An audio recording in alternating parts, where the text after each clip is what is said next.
Hey guys, in this video, I'll guide you step by step through exactly how to register for US sales tax for your e-commerce store or digital products business, making sure you stay completely legal, avoid massive audit penalties, and handle state regulations like an absolute pro.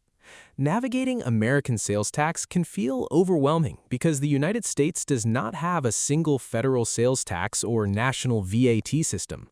Instead, sales tax is governed individually by 45 different states plus Washington, D.C., each with their own unique rates, product taxability laws, and registration thresholds. Collecting tax without registering first is actually illegal, but failing to collect it when you are required to means paying those taxes out of your own pocket.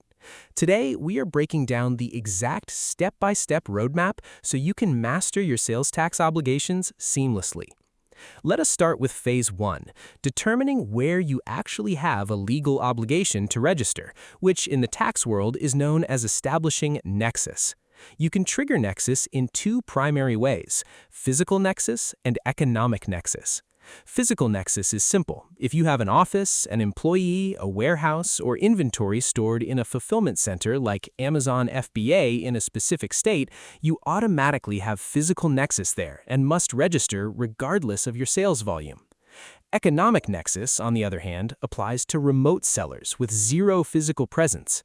Thanks to federal Supreme Court rulings, states can force out-of-state online sellers to collect sales tax once they pass a specific threshold of sales revenue or transaction volume in that state. For most states, the standard economic nexus threshold is $100,000 in annual sales or 200 separate transactions into that state. However, larger states like California or Texas have higher thresholds, sitting at $500,000.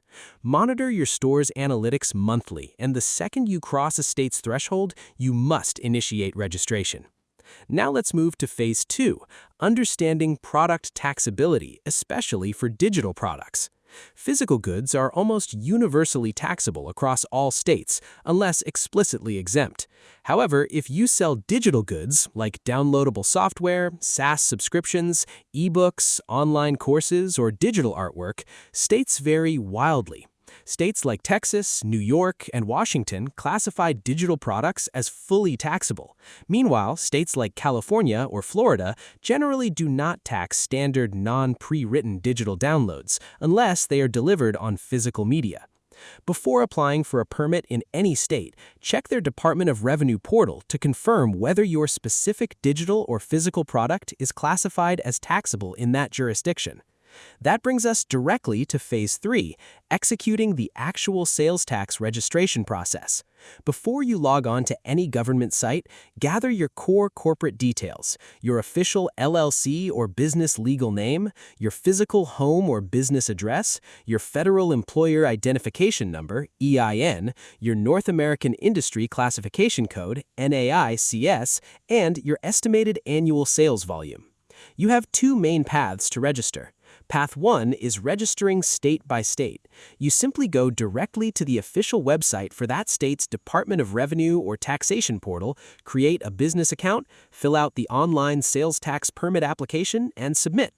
In most states, applying for a sales tax permit is completely free, while a few states charge a small administrative fee ranging from $10 to $50.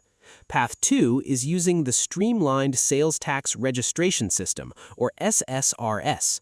SSRS is a unified, free government service that allows you to register for sales tax across 24 participating member states all at once using a single online form, saving you dozens of hours of manual paperwork.